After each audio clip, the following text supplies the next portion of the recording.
Gimana caranya? Karena sekarang itu sangat sulit. Kenapa? Yang di Indonesia sekarang, kaum Kristiani bukan hanya tahu Alkitab bahasa Indonesia. Mereka sudah semakin tahu Alkitab bahasa Inggris dalam berbagai versi.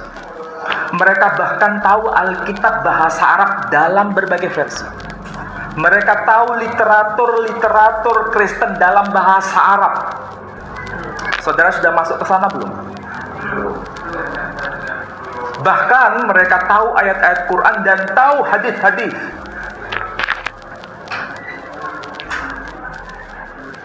Jadi perjuangan ke depan semakin berat. Kalau dulu Anda cuma bawa Alkitab bahasa Indonesia cukup selesai. Sekarang nggak bisa.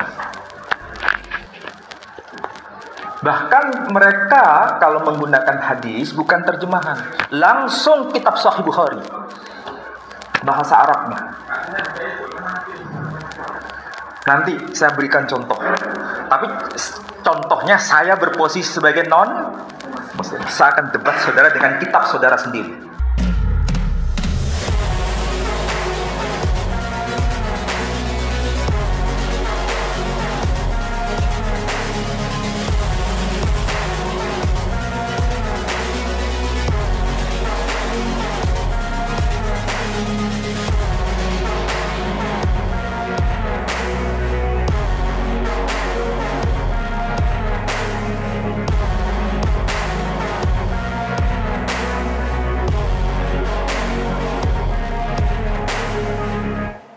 Shalom saudara sekalian, saya percaya bahwa hanya nama Yesus saja yang memberi kita kepastian. Ayo, jika saudara percaya, coba ketik di kolom komentar video ini, hanya nama Yesus memberi kepastian, hanya nama Yesus memberi kepastian. Saya kembali menyapa bagi semua sahabat gereja YouTube, dimanapun saudara menyaksikan program ini, baik secara live maupun siaran ulangnya. Kiranya kasih dan kebaikan Tuhan menyertai kita semua. Jika saudara diberkati oleh program Gereja YouTube, jangan lupa saudara bisa share kepada teman-teman saudara di sosial media.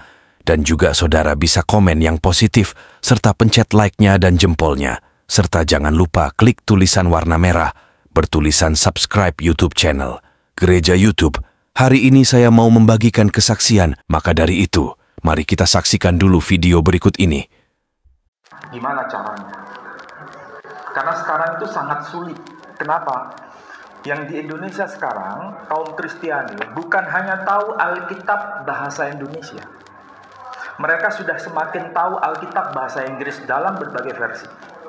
Mereka bahkan tahu Alkitab bahasa Arab dalam berbagai versi. Mereka tahu literatur Kristen dalam bahasa Arab. Saudara sudah masuk ke sana belum? Bahkan mereka tahu ayat-ayat Quran dan tahu hadis-hadis.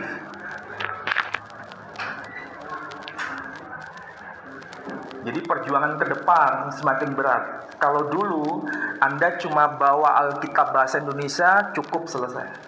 Sekarang nggak bisa. Bahkan mereka kalau menggunakan hadis bukan terjemahan, langsung kitab Sahih Bukhari, bahasa Arabnya. Nanti saya berikan contoh. Tapi contohnya saya berposisi sebagai non-Muslim. Saya akan debat saudara dengan kitab saudara sendiri. Shalom saudara yang terkasih dalam nama Tuhan kita Yesus Kristus. Bagaimana kabar saudara hari ini? Saya barusan menyaksikan video tentang Manashem Ali yang mengakui bagaimana kehebatan para apologet Kristen saat ini. Dan memang harus diakui perkembangan para apologet Kristen itu jauh sekali melangkahi kemajuannya para polemikus Muslim. Kenapa saya berkata demikian? Karena sekarang seperti yang diakui sendiri oleh para polemikus Muslim, para apologet zaman sekarang itu perkembangannya sangat hebat. Kita mengerti Ibrani, mengerti Yunani, bahkan juga bisa Arab.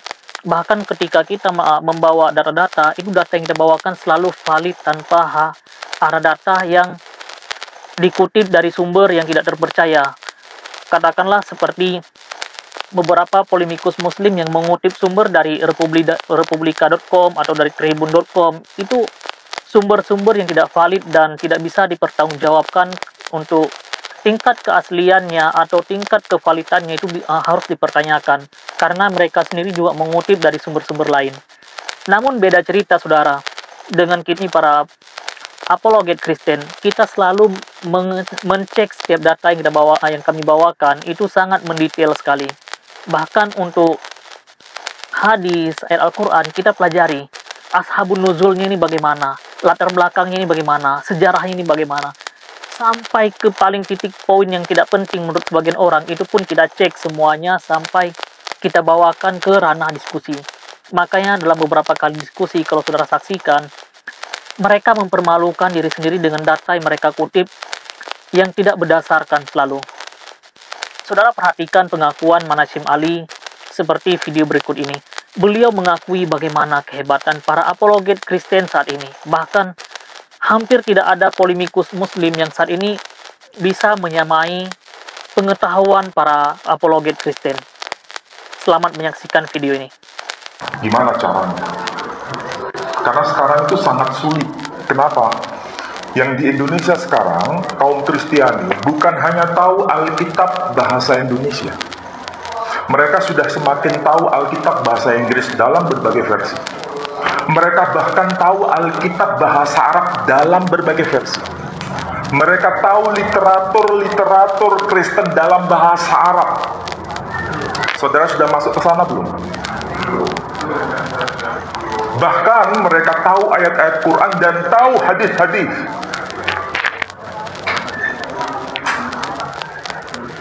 Jadi perjuangan ke depan semakin berat. Kalau dulu Anda cuma bawa Alkitab bahasa Indonesia, cukup selesai. Sekarang nggak bisa. Bahkan mereka kalau menggunakan hadis bukan terjemahan, langsung kitab Sahih Bukhari, bahasa Arabnya. Nanti saya berikan contoh. Tapi contohnya saya berposisi sebagai non-Muslim. Saya akan debat saudara dengan kitab saudara sendiri. Bagaimana tanggapan saudara mengenai video barusan itu? Beliau mengakui sendiri bagaimana kehebatan apologet Kristen untuk saat ini. Karena memang di kelompok saya sendiri, para apologet Kristen, kami saling berbagi ilmu. Ada yang mengerti bahasa Arab, ada yang mengerti Ibrani, ada yang mengerti Yunani, ada yang mengerti hal-hal lain. Kita berbagi ilmu. Bahkan sampai ilmu bagaimana membaca algoritma TikTok, YouTube, apa semua macam, kita berbagi ilmu di satu ruangan itu. Tidak ada yang saling menutupi, semuanya saling berbagi ilmu. Jadi wajar sekali jika saat ini para apologet Kristen berkembang dengan sangat hebat. Cerita sebaliknya justru terjadi di polemikus Muslim. Mereka selalu melakukan sesuatu yang playing victim yang pada akhirnya menjebak mereka dengan pertanyaan mereka sendiri. Mereka masih berkutik di dalam Sefaria. Mereka berkata Sefaria ditulis oleh orang Yahudi yang tidak mengakui Yesus sebagai Tuhan. Tapi di sisi lain mereka juga lupa bahwasanya Sefaria juga tidak mengakui Muhammad sebagai nabi. Itu pertama. Sefaria tidak mengakui Muhammad sebagai nabi. Pertama. Yang kedua, masih banyak sekali hal-hal lain dalam Sefaria juga berkata tidak baik mengenai sosok itu. Jadi mereka masih berkutik di situ, sedangkan kita sudah maju jauh sekali ke depan. Bukan hanya untuk masa depan. Apologet Kristen sulit untuk dilawan. Bahkan untuk saat ini sendiri, para apologet Kristen sudah sangat sulit untuk ditaklukkan. Pertama, kami punya pengetahuan. Kedua, kami punya mental yang kuat. Bahkan ketika anak Batak ditangkap, banyak sekali ketika kami buka room di TikTok, para pihak polemikus bertanya, apakah kami takut? Saya mau berkata seperti ini. Yesus tidak pernah meminta diturunkan dari tiang salibnya. Bahkan sampai dia menyerahkan nyawanya ke dalam tangan Bapa di surga, dia tidak pernah minta untuk diturunkan dari tiang salib. Bagaimana bisa kami mundur dari langkah yang sudah kami ambil saat ini? Mustahil. Bahkan dalam 3 hari yang lalu atau beberapa hari yang lalu, ketika para polemikus Muslim berdebat dengan salah satu teman saya, apologet Kristen, dia sendiri membuat pertanyaan jebakan. Bagaimana bisa Yesus yang seorang Tuhan berdoa? Kepada siapa dia berdoa? Maka hal sebaliknya juga kita balikan. Karena prinsip saya sendiri dan teman-teman saya dalam berdiskusi menggunakan pandangan 2 arah. Bagaimana pandangan kekristenan dan bagaimana pandangan keislaman. Itu kita gunakan supaya apa? data mereka menampar mereka sendiri. Seperti Manashim Ali katakan barusan, dua-duanya kita harus bisa menampar mereka dengan data mereka sendiri. Tamparannya juga sangat keras. Seperti video yang akan saya putar sebentar lagi, saudara saksikan bagaimana video tersebut. Di dalam video itu, salah seorang ustadz membuat pernyataan Yesus Tuhan, tapi Yesus berdoa. Kepada siapa Yesus berdoa? Maka kita balikkan. Di Al-Quran sendiri, Allah berdoa. Terjemahannya boleh dibedakan, tapi menggunakan kosakata yang sama. Kepada siapa Allah berdoa? Dan pada akhirnya, si ustadz itu kena prank. Tapi sebelum video itu saya putar, saya akan tunjukkan sebentar ketika kami membawa hadis, kami akan cek hadis itu sahih apa enggak. Seperti di sini, oke, saya akan tunjukkan supaya saudara juga bisa belajar. Saya akan tunjukkan. Di sini saya buka hadis Musnad Ahmad nomor 1410. Oke, di sini kita cek dulu bagaimana hadisnya sahih apa tidak. Kitab sisa Musnad sahabat yang banyak meriwayatkan hadis. Kitab sisa Musnad sahabat yang banyak meriwayatkan hadis. Bab Musnad Jabir bin Abdullah radhiyallahu anhu. Kita cek di sini. Sahih menurut siapa? Sahih menurut Lil Ghairi, menurut Syu'aib Al-Arnaud. Kita cek lagi profilnya. Kita buka di Google. Beliau ini siapa?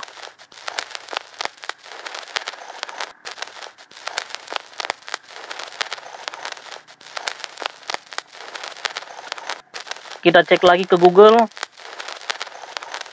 kita cari tahu bagaimana beliau ini. Beliau seorang ahli hadis. Seperti yang saya cari tahu biografi beliau di Wikipedia. Beliau seorang ahli hadis dan telah meriwayat banyak sekali hadis. Jadi sampai hal yang mendetail seperti itu, kita cek benar-benar kita cek.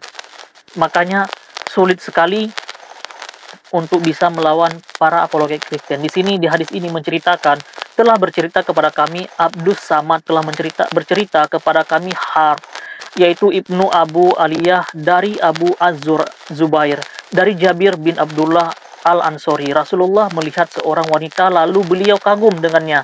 Lalu beliau mendatangi Zainab yang sedang memijat kulit yang disamak.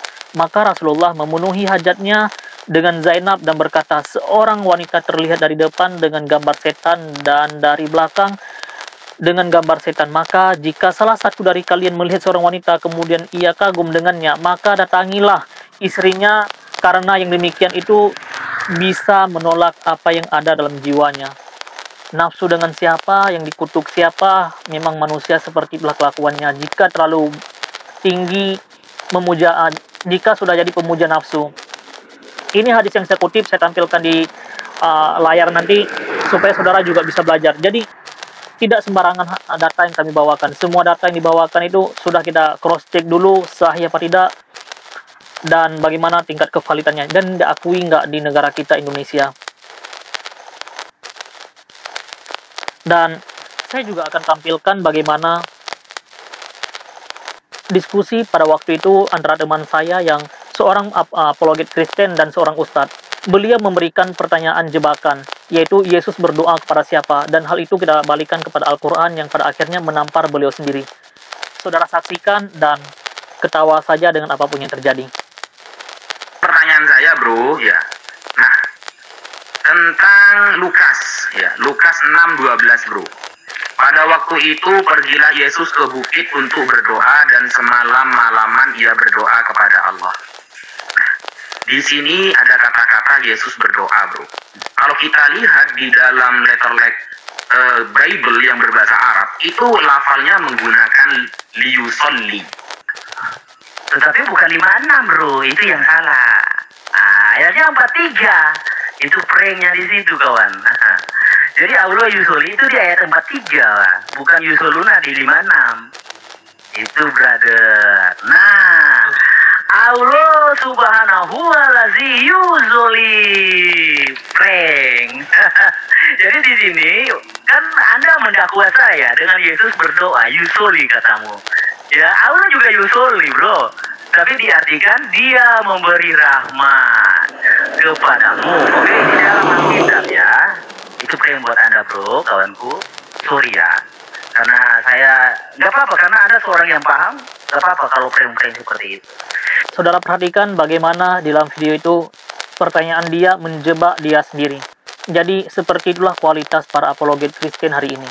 Jangan coba bermain-main dengan kami, karena kami benar-benar mempersiapkan diri sebelum terjun ke dunia apologet. Nggak apa-apa sebelumnya tidak ada yang mengenal kami, tapi untuk sekarang ini kami berani untuk selalu live di TikTok untuk menjawab semua pertanyaan dari para polemikus muslim. Demikian hal yang dapat saya sampaikan. Salam tersadarkan dan shalom untuk...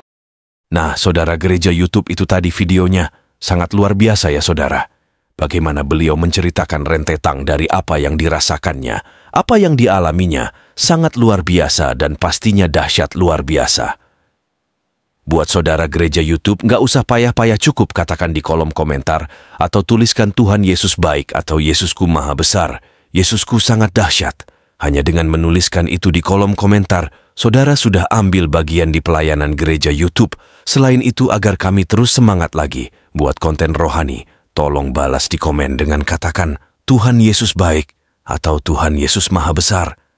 Terima kasih, itu saja mungkin video dari saya. Terima kasih saudara gereja YouTube. Jangan lupa dengarkan pengumuman sepekan ini. Tuhan Yesus memberkati. Kami sangat hormati dan kasihi dalam nama Tuhan Yesus Kristus. Beberapa waktu lalu kami telah menyelesaikan pelayanan kami di pedesaan. Kami membuat satu terobosan untuk membuat mobil ambulan gitu ya, untuk transportasi. Di sana kami memang sangat melihat di sana kebutuhan transportasi di desa tersebut. Selain jalannya yang jauh dan curam, terkadang kalau ada peristiwa malam hari atau ibu hamil, mereka kasihan, bingung mau diangkut pakai apa. Maka dari itu kita putuskan bersama tim untuk menggunakan channel gereja YouTube ini untuk rekan-rekan subscriber bila ingin mengambil bagian untuk pelayanan ini bisa berbagi di rekening yang tertera di atas. Ayo ambil bagian. Kami perkirakan habis sekitar 130 juta karena untuk membeli mobil dan dekorasi ambulan tersebut, apalagi ditaruh oksigen, peralatan oksigen dan lain-lain. Kami memohon dukungan doa, dana dari Bapak Ibu, saudara-saudari penonton gereja YouTube, orang-orang baik yang rindu berdonasi dalam melakukan atau mengirimkan di nomor rekening yang tertera di bawah ini. Kami berharap Tuhan akan menolong kami dan mencukupkan kebutuhan untuk pelayanan ini. Terima kasih, doa kami selalu menyertai saudara dan pelayanan kita bersama ini. Tuhan Yesus memberkati kita semua. Haleluya.